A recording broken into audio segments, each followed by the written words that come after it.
In World War II, they aren't dependent on tanks and trucks. They relied on something smaller, faster, and far more versatile. Every Jeep-type vehicle of World War II became the backbone of every major front. Today, we're breaking down every Jeep-type vehicle of World War II nation by nation. Let's start with Germany. Volkswagen Kübelwagen. Germany's primary light utility vehicle, the Kübelwagen, was extremely lightweight and mechanically simple. It used a rear-mounted, air-cooled engine which eliminated the need for a radiator, ideal for extreme climates.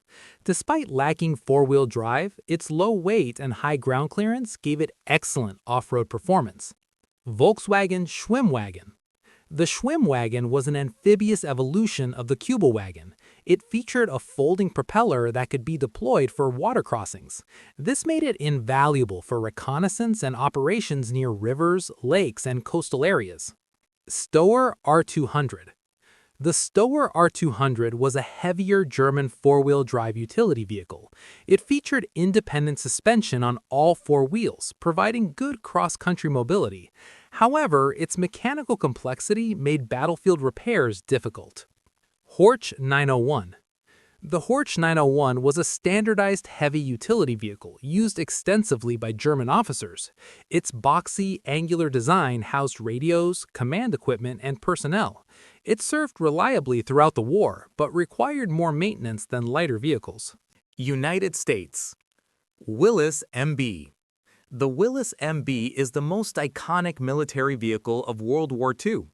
Designed as a general-purpose light utility vehicle, it was rugged, simple, and extremely adaptable.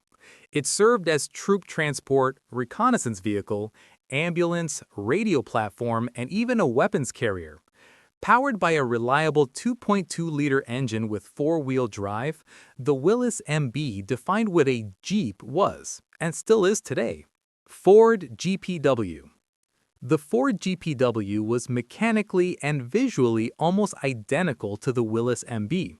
Ford produced these under license using Willys's blueprints to dramatically increase output.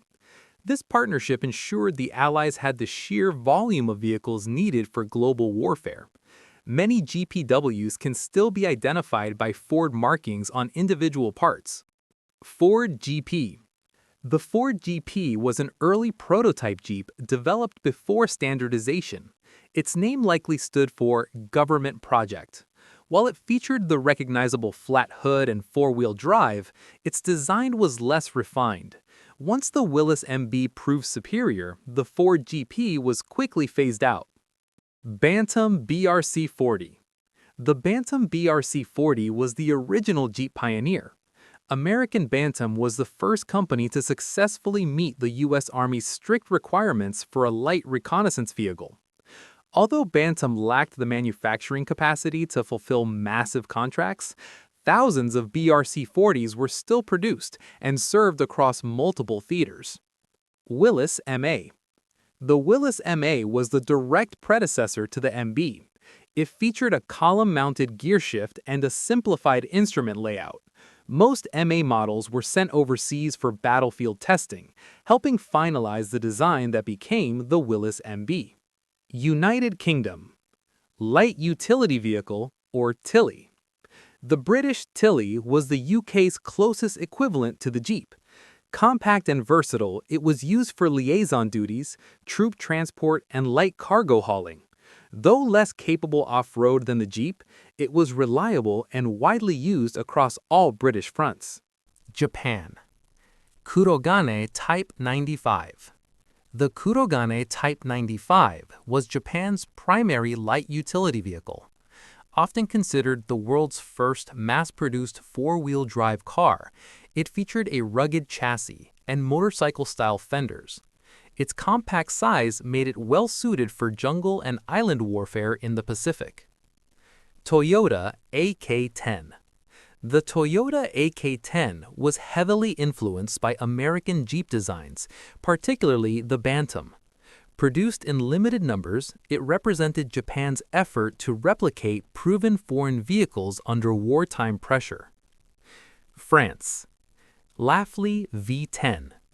The Laffly V-10 was a unique six-wheeled reconnaissance vehicle designed before France's fall in 1940. Its auxiliary wheels helped it traverse rough terrain. Many were captured by German forces and immediately reused. Laffly V-15. The V-15 was larger and more powerful than the V-10. It was often used to tow light artillery pieces and transport equipment. Like the V-10, it was widely repurposed by occupying German forces. Peugeot DMA. The Peugeot DMA was a simple utility truck adapted for military use. Primarily used for logistics and supply transport, it became a reliable wartime workhorse rather than a combat vehicle. Italy. SPA Viberti AS-43. The AS-43 was a fast, lightly armored reconnaissance vehicle. It was well armed for its size and saw extensive service in North Africa. After Italy's surrender, many continued operating under German command. SPA TL-37. The TL-37 was a light artillery tractor designed for harsh desert terrain. Its large wheels and high ground clearance allowed it to tow heavy guns across sand and rocky ground. Czechoslovakia. Tatra 57K. The Tatra 57K was a militarized version of a civilian car. After Czechoslovakia's occupation, it was absorbed into German service and used for liaison and transport duties. Praga AV. The Praga AV was another light utility vehicle used extensively by Axis forces. It symbolized how occupied nations' industries were integrated into the German war machine.